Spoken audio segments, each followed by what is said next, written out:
Welcome to Praise, Prayer and Preaching with the Rev Dr Rick Dacey, Senior Minister, Wesley Congregational Life. I've visited a fair few churches over the years, and all of those churches have one thing in common. All of them believe that they are welcoming churches. Now you laugh, because you've been to some of the churches that I've been to, I think.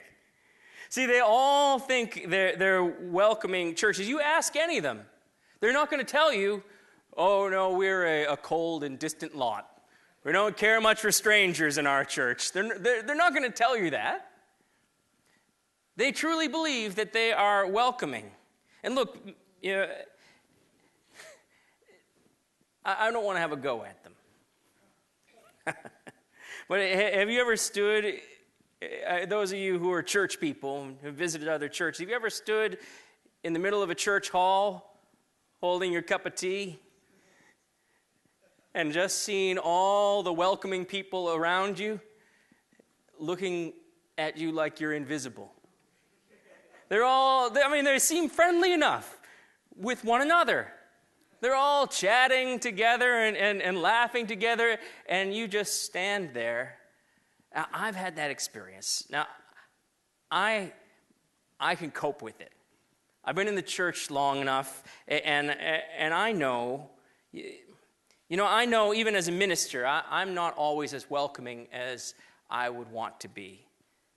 I can get preoccupied. I can get focused on getting ready for worship. I can, or afterwards, trying to catch up on some church business with someone, or listening to just one particular person, and I can miss the opportunity to extend that welcome to someone. And I know that there are plenty of distractions for other people in churches too. So it's not really a big deal for me if I find myself standing there drinking my cup of tea on my own. But I think about that person who has never stepped foot in a church before. I think about the courage that it takes for them to come to church without really knowing what they're supposed to do, or when they're supposed to stand up or sit down, or what these songs are about, or what all this language means, or what's expected of them. And I think about what it must be like if they have followed the invitation in to have a cuppa, and they stand there alone. I suspect that they're not going to be back. In fact, they may never step foot in a church again. These churches that think that they're welcoming, they want to be welcoming. But here's the thing. Genuine welcome doesn't just happen by accident. It doesn't just happen by chance. It happens on purpose. Welcome happens on purpose. And in fact, welcome is crucial to the church living out its purpose, to draw people into a genuine relationship with God and to lead them on a journey of discipleship and mission. Of course, welcoming and embracing people isn't all that the church is meant to do, but it is vital to all that the church is called to do, all the church is called to be. Show me a church that's drawing people into a genuine relationship with God and that is leading them on a journey of discipleship and into mission, and I will show you a church that's very good at welcoming strangers. But these are the churches that are growing both spiritually and numerically. So tonight, I want to look at the characteristics of healthy, growing, genuinely, generously welcoming churches. Because I know that we have a heart for welcome in this congregation. I know that. And I know that there are people in this room tonight who feel welcome and embraced here, who have not felt welcomed and embraced in any other church. I know that welcome is in our heart, and yet, still, I believe that we as a congregation have a bit of room to grow. Would you agree? Before we look at those characteristics, though, let's turn to the Word of God. We heard tonight, as Carol read to us, the passage from Genesis 18. Genesis 18 is a story of profound and extravagant and extraordinary welcome. But it's a story that's within a much larger story. The larger story is of God's promise to Abraham and Sarah. It's a story that begins in chapter 11, and it culminates in the fulfillment of the promise all the way in chapter 21 with the birth of Isaac. It's a wonderful, ancient story. But it's also a story that's extremely relevant to the church in 21st century Sydney. This is a story we need to hear, church. This story of the promise to Abraham and to Sarah. We need to hear this story. This matters to us. And we look at the church across the Western world and we see decline. We see empty seats. We see diminishing resources and declining energy. And maybe it seems to us that the promise of a great revival, of a great renewal, is just not realistic. And maybe we feel a little bit like a very old couple, Abraham and Sarah. God had promised, you'll have more descendants than you're going to be able to count. And he said to Abraham, you will be blessed to be a blessing. In you, all the families of the earth shall be blessed. That's a big promise. It's just one problem.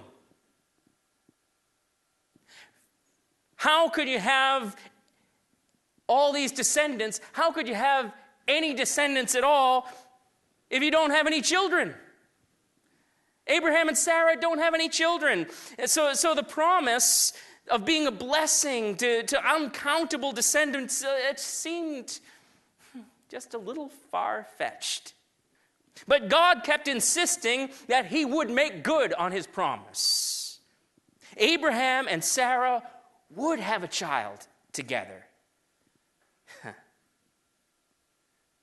See, they believed in God, but they just couldn't quite bring themselves to believe in his far-fetched promise. They just couldn't get that far. And both Abraham and Sarah, at different points in the story, they actually laugh when they hear God's promise yet again. Oh, yeah, we've heard that one before. How about it, church? When you hear that there is going to be a great new awakening of grace here in Sydney,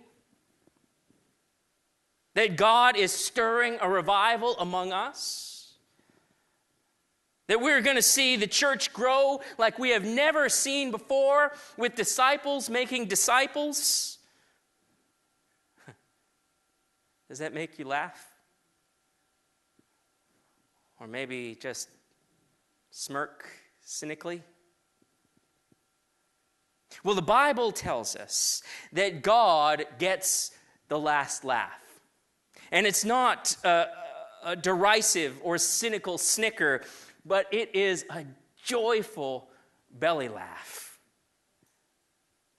God makes good on his promise. Sarah, in her very old age, gives birth to Isaac. Isaac, The name means laughter. But now, right here, as we heard tonight, right here, we've got this little episode tucked into this long and wonderful story about God's promise and his fulfillment, about his blessing to be a blessing. It's a story of the most extraordinary, generous welcome. Put yourself in Abraham's sandals for a minute. He sees these three strangers standing by the entrance to his tent. He's standing by the entrance to his tent. He sees these three strangers in the baking heat of the desert sun. What do you think a decent welcome would look like if you were Abraham? What do you think? Maybe you wait until they approach you. And if they come to you, and then you offer them a cup of water on their way. Or maybe you even invite them to come and sit down for a little bit in the relative cool of your tent before they go on their way. Those seem like pretty reasonable ways to welcome strangers, don't they? But Abraham doesn't wait for the strangers to approach. He doesn't call out to them to approach. He goes out to them and he meets them where they are. And he doesn't just go out, he runs out to them. He runs out and falls down before them, and he makes himself their servant. It's a remarkable scene from his running out to his rushing around to putting together this extravagant feast, complete with a fatted calf. You see, Abraham isn't being polite to these strangers. He's not just being nice or kind to these strangers. He is treating these strangers as if they were family, as if their arrival at his outside the door of his tent was like a long-lost son coming home. It's an extraordinary welcome. See, Abraham and Sarah, they still don't have a son. They still don't have a son together, not yet. Before they move on, though, one of these strangers has a message for Abraham. He renews God's long-awaited promise to him. He says, "I will surely return to you about this time next year, and Sarah, your wife, will have a son." Many centuries later, the author of Hebrews writes to the church, he writes this to us: "Do not forget to show hospitality to strangers, for by doing so, some people have shown hospitality to angels without knowing it." The author of Hebrews is pointing back to this story in Genesis of Abraham and the strangers. Treat strangers as Abraham did, church. Don't wait for them to meet you where you are. You go to where they are. Meet them where they are. Don't think about how they can serve you. Think about how you can serve them. Don't ration your hospitality. Don't calculate what's the least we can do. Break out your best. Treat them as if they were a long-lost son returning home. Because you know what? These strangers, these outsiders, they just might be the bearers of God's promise to you. You hear me, church? So what does that look like in practical terms? What does it look like for us, for a church, to welcome strangers like Abraham did? Well, let's get to those characteristics. I promised you we're going to get to characteristics. We're going to get to those characteristics. Genuinely welcoming and embracing churches meet people where they are, like Abraham. They meet people where they are, not where we would like them to be, not where we judge they should be, not where we expect them to be, but where they are. Welcome doesn't start with a smile and a friendly greeting as somebody comes in to worship. The reality is that most of the strangers that we're called to welcome are never looking for a church. It's not on the radar screen. We're actually called to go out to them. Welcoming and embracing churches recognize that if we're not going out to those people, we're not really welcoming. We can't sit around and wait for them to meet us where we are. We need to go out and meet them in their place of need. And in this Wesley mission, we have an enormous advantage. Sisters and brothers, we have an enormous advantage as Wesley mission. For generations, we have been out in the community serving people in the name of Jesus Christ.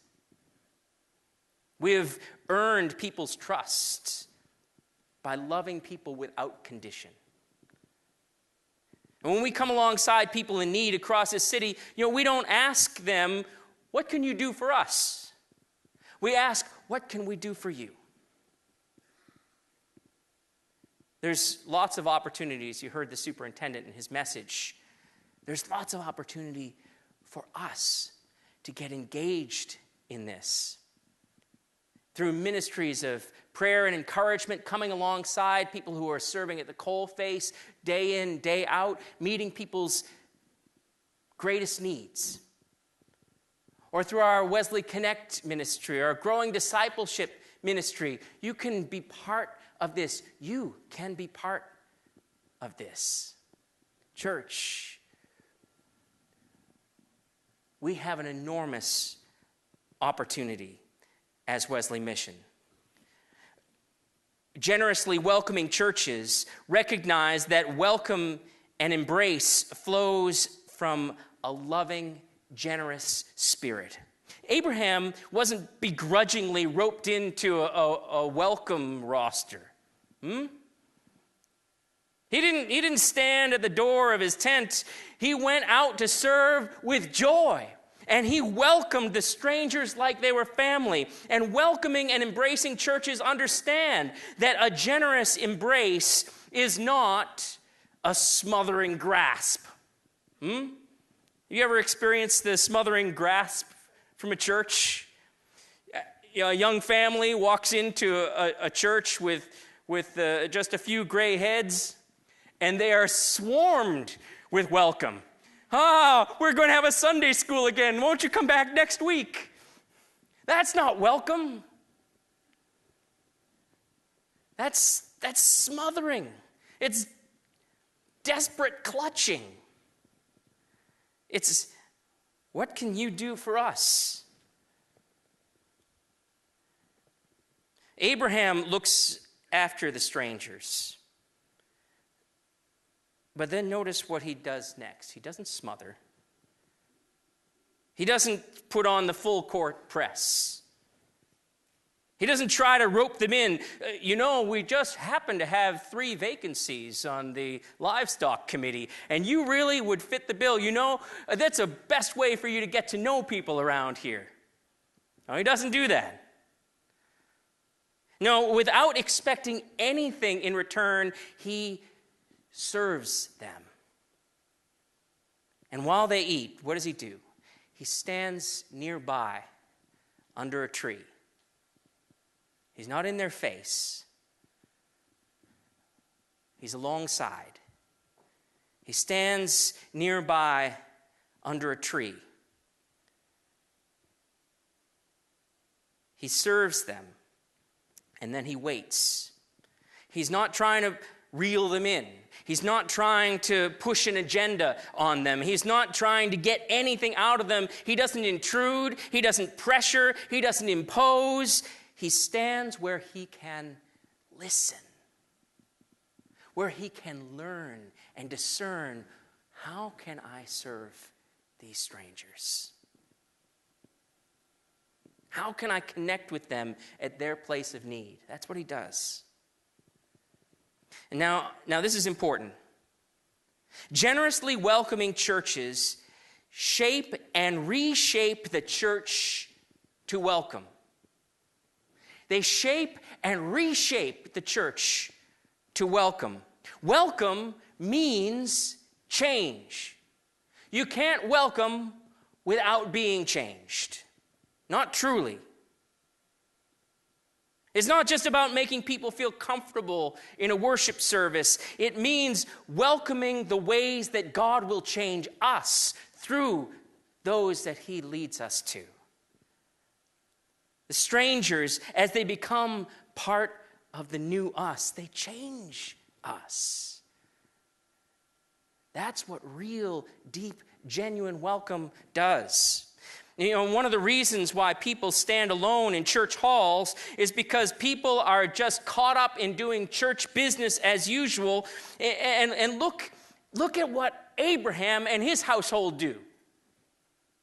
They drop everything. They drop everything to welcome. The whole household drops everything. Like the father welcoming home the prodigal son, they prioritize the welcome. They don't fit it in around the edges. They break out their best, and it is a joyful celebration. And that celebration isn't about assimilating people into the business as usual. Growing, welcoming churches are prepared to be changed. They look at every aspect of their church life, from their outreach to their worship, to their mission, to their communication, from a point of view of the stranger and the newcomer. What would it take for us to be reshaped to welcome this city? What would it take for us to be welcome the people of this city as the church into the community of Christ?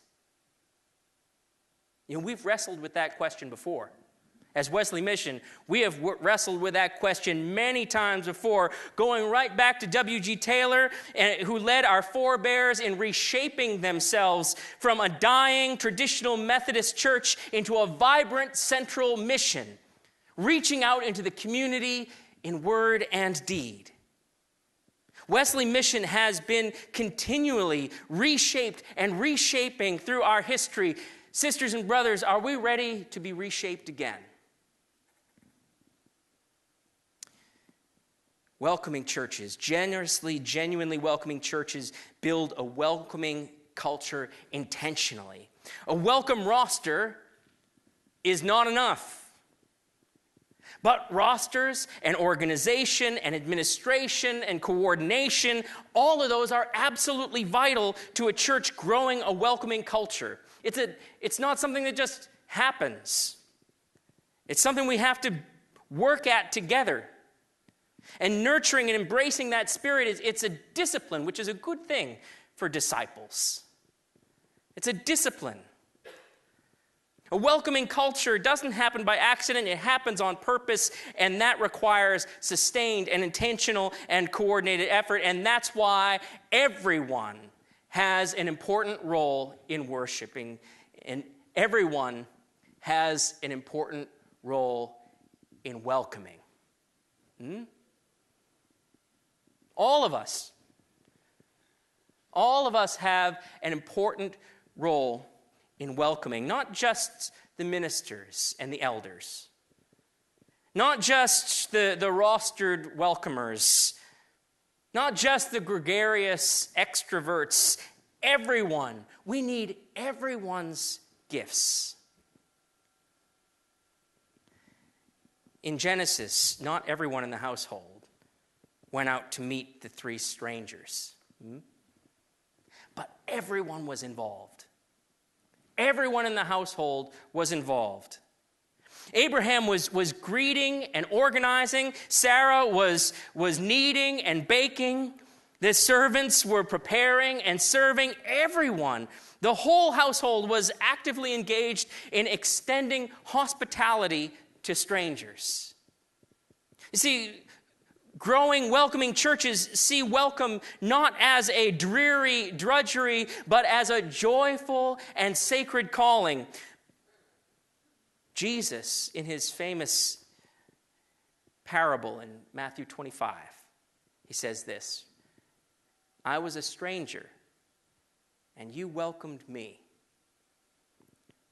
He makes it clear that welcoming strangers isn't about putting out a packet of cheap biscuits and a kettle of lukewarm water and a bowl of bulk-bought tea bags and a jar of international roast.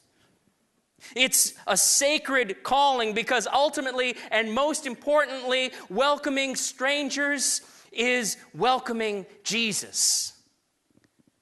It is at the heart of our calling as a church, and we need to recognize that it has eternal significance.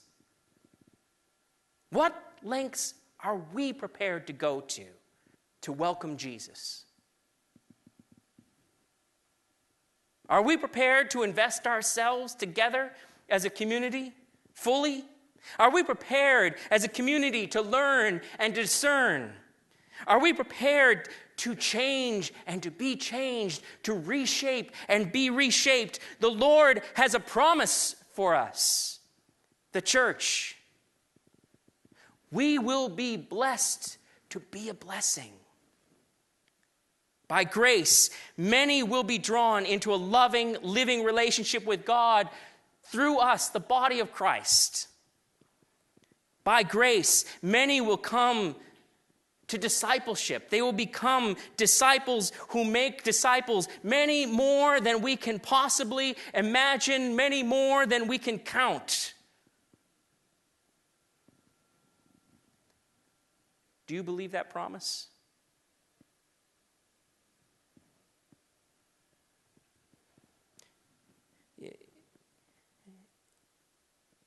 Maybe we don't understand how God could possibly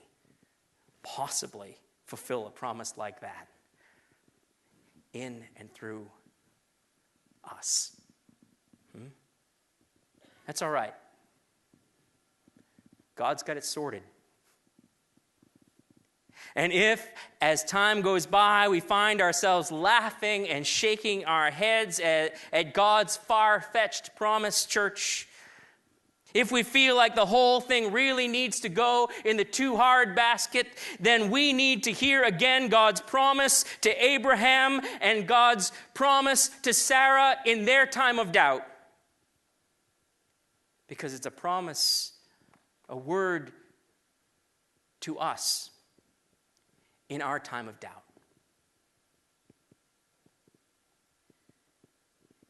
Is anything too hard for the Lord?